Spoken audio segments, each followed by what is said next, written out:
Hello students, अभी previous class में हमने डिस्कस किया था कि किसी प्रिज्म का, लेंस का या मिरर का बिहेवियर एक प्लेन वेव फ्रंट के प्रति कैसा होगा। ओके, आइए अब हम डिस्कस करते हैं प्रिंसिपल ऑफ सुपरपोजिशन क्या है और प्रिंसिपल ऑफ सुपरपोजिशन किस कॉन्सेप्ट पर बेस्ड है। देखिए, जब भी किसी मीडियम में two or more than two waves simultaneously propagate करती हैं तो मीडियम के किसी भी पॉइंट पर जो रिजल्टेंट वेव होती है उसका एम्पलीट्यूड हम प्रिंसिपल ऑफ सुपरपोजिशन से फाइंड आउट करते हैं। आइए देखें प्रिंसिपल ऑफ सुपरपोजिशन क्या है। प्रिंसिपल ऑफ सुपरपोजिशन ये कहता है कि जब भी किसी मीडियम में two or more than two waves simultaneously same direction में प्रोपेगेट करती हैं तो मीडियम के किसी पॉइंट पर जो रिजल्टेंट डिस्प्लेसमेंट होता है वो ईच वेव्स के इंडिविजुअल डिस्प्लेसमेंट के वेक्टर सम के इक्वल होता है। जब two or more than two waves किसी मीडियम में साइमल्टेनियसली प्रोपेगेट करती हैं तो मीडियम के किसी पॉइंट पर जो रिजल्टेंट डिस्प्लेसमेंट है वो दोनों वेव्स के इंडिविजुअल डिस्प्लेसमेंट के वेक्टर सम के इक्वल होता है। ओके, आइए देखें। When two are more than two waves superimposed to each other, देखिए ये फर्स्ट वेव है। आइए पहले स्टेटमेंट देख लेते हैं। When two are more than two waves superimposed to each other, जब दो या दो से ज़्यादा वेव सुपरिम्पोज करती हैं we get a resultant wave, हमें एक रिजल्टेंट वेव मिलती है whose amplitude is equal to the vector sum of amplitudes of individual waves। Resultant wave का एम्पलीट्यूड दोनों इंडिविजुअल वेव्स के एम्पलीट्यूड के वेक्टर सम के इक्वल होता है। या resultant displacement, resultant whose displacement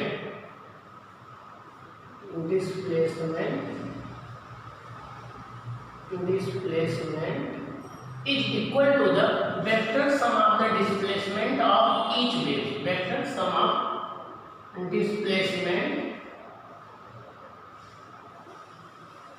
displacement of individual wave. Means देखिए ये कोई एक वेव है जिसका displacement equation y1 equal to a1 sin omega t minus kx है।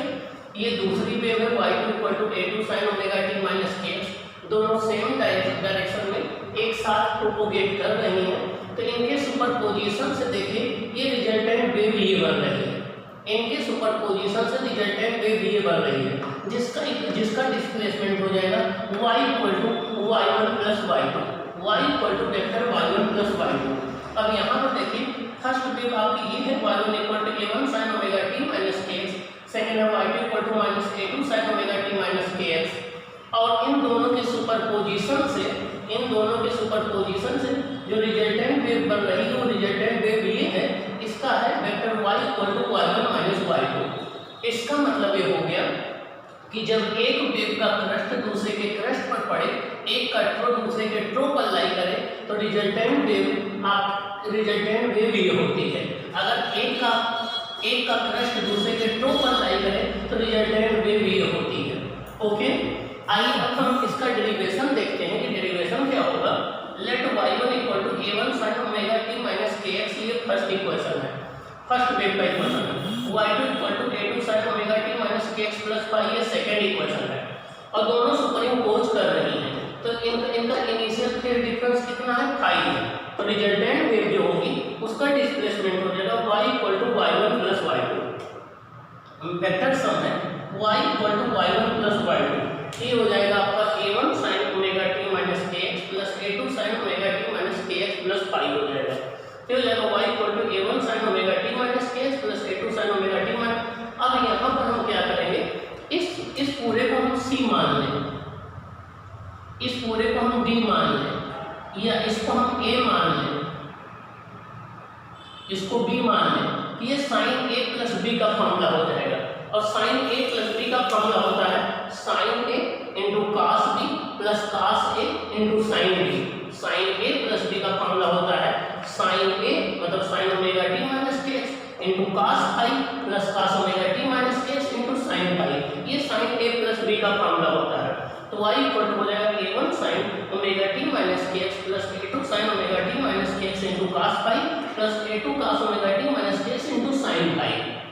इसको हम राइट कर सकते हैं y equal to sin omega t minus kx को हम कॉमन ले लें, sin omega t minus kx को हम क्या करें, कॉमन ले लें।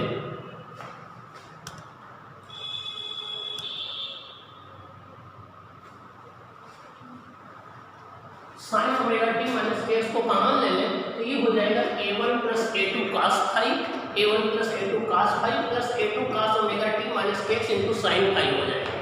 a1 plus a2 cos phi को a cos थीटा ले लें, a2 sin फाई को a sin थीटा ले लें तो y equal to a sin omega t minus kx into a cos theta हो जाएगा plus a sin theta into cos omega t minus kx हो जाएगा। तो y equal to a common ले लें, sin omega t minus kx into cos theta हो जाएगा plus cos omega t minus kx into sin theta हो जाएगा। y equal to a sin omega t minus, अब यहाँ sin a into cos b plus cos a into sin b, ये sin a plus b होता है, sin a into cos b plus cos a into sin b sin a plus b होता है। तो ये हो जाएगा y equal to a sin omega t minus kx plus theta हो जाएगा। This is the equation of the resultant wave of amplitude a। ये resultant wave का इक्वेशन होगा जिसका एम्पलीट्यूड कितना होगा, a होगा। क्या होगा, a होगा। और जिसका फेज डिफरेंस कितना होगा, थीटा होगा। तो phase difference theta amplitude a के साथ ये न्यू वेव का इक्वेशन हो जाएगा। अब आइए हम देखें amplitude of the resultant wave क्या होगा। a cos थीटा हम लोगों ने कंसीडर किया था a1 plus a2 cos phi, तो a स्क्वायर हो जाएगा, a square cos square theta हो जाएगा a1 plus a2 cos phi whole square. a sin theta है a2 sin फाई, तो a square sin square theta हो जाएगा a2 sin phi whole square. अब दोनों को ऐड कर लें, a square sin square theta plus a square cos square theta equal to a1 plus a2 cos phi whole square plus a2 sin phi whole square. ये a square common ले लें तो sin square theta plus cos square theta equal to a1 square plus a2 square cos square phi plus 2a1 a2 cos phi into a2 square sin square phi. यहाँ a square sin square theta cos square theta क्या होता है, 1 होता है, तो ये 1 हो जाएगा। ये हो जाएगा a1 स्क्वायर, ये हो जाएगा a2 स्क्वायर और cos square phi plus sin square phi की वैल्यू कितनी हो जाएगी, 1। तो a square equal to a1 square plus a2 square into 1 हो जाएगा plus 2a1 a2 cos phi. तो रिजल्टेंट वेव का एम्पलीट्यूड क्या बन जाएगा, रिजल्टेंट वेव का एम्पलीट्यूड बन जाएगा, रिजल्टेंट वेव का एम्पलीट्यूड बन जाएगा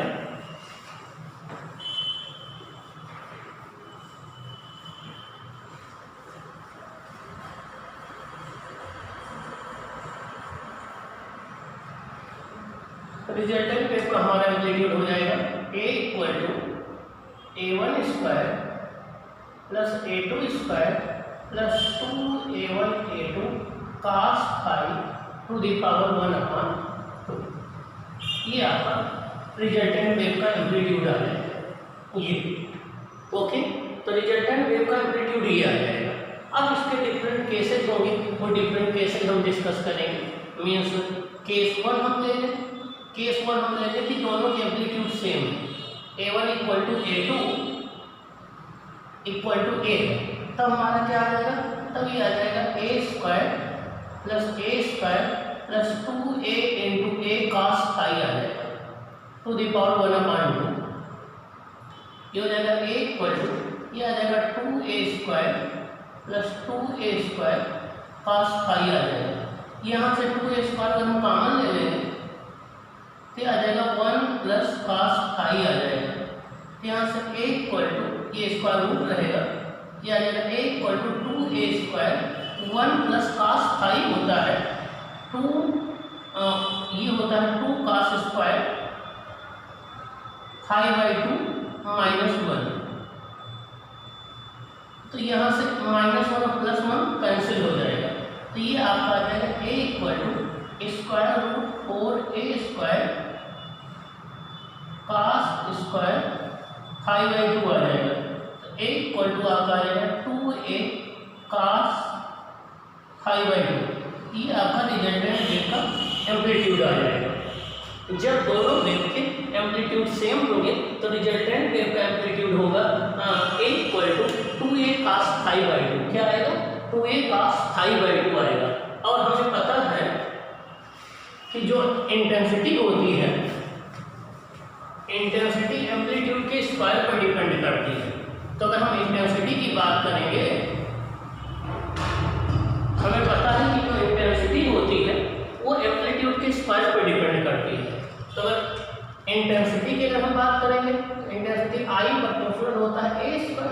तो हमारा हो जाएगा I प्रोपोर्शनल, और A की वैल्यू कितनी है, ये है 2a cos phi by 2 whole square.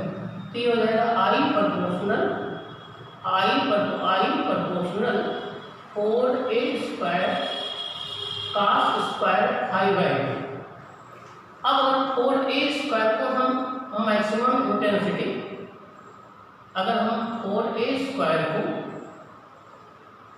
हम I नॉट मान लें, मैक्सिमम इंटेंसिटी मान लें, तो हमारा I इक्वल टू हो जाएगा I not cos square phi by 2। ये हमारा इंटेंसिटी आ जाएगी, जहाँ I नॉट क्या होगी, मैक्सिमम इंटेंसिटी होगी। I नॉट जो है ये मैक्सिमम इंटेंसिटी होगी, मैक्सिमम इंटेंसिटी जब cos स्क्वायर phi by 2 कितना होगा, 1 होगा। तो इस केस में ये मैक्सिमम इंटेंसिटी होगी, तो I इक्वल टू हो जाएगा I not cos square phi by 2 हो जाएगा, ये मैक्सिमम इंटेंसिटी हो जाएगी।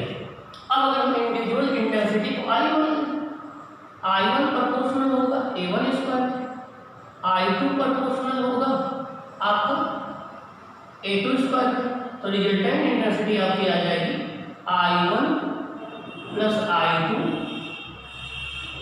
Plus 2 square root I1 I2 cos phi, ये आपकी आ जाएगी 2I1 I2 cos phi। ये रिजल्टेंट इंटेंसिटी का फॉर्मूला आ जाएगा। तो रिजल्टेंट इंटेंसिटी हमारा आ जाएगा I इक्वल टू I1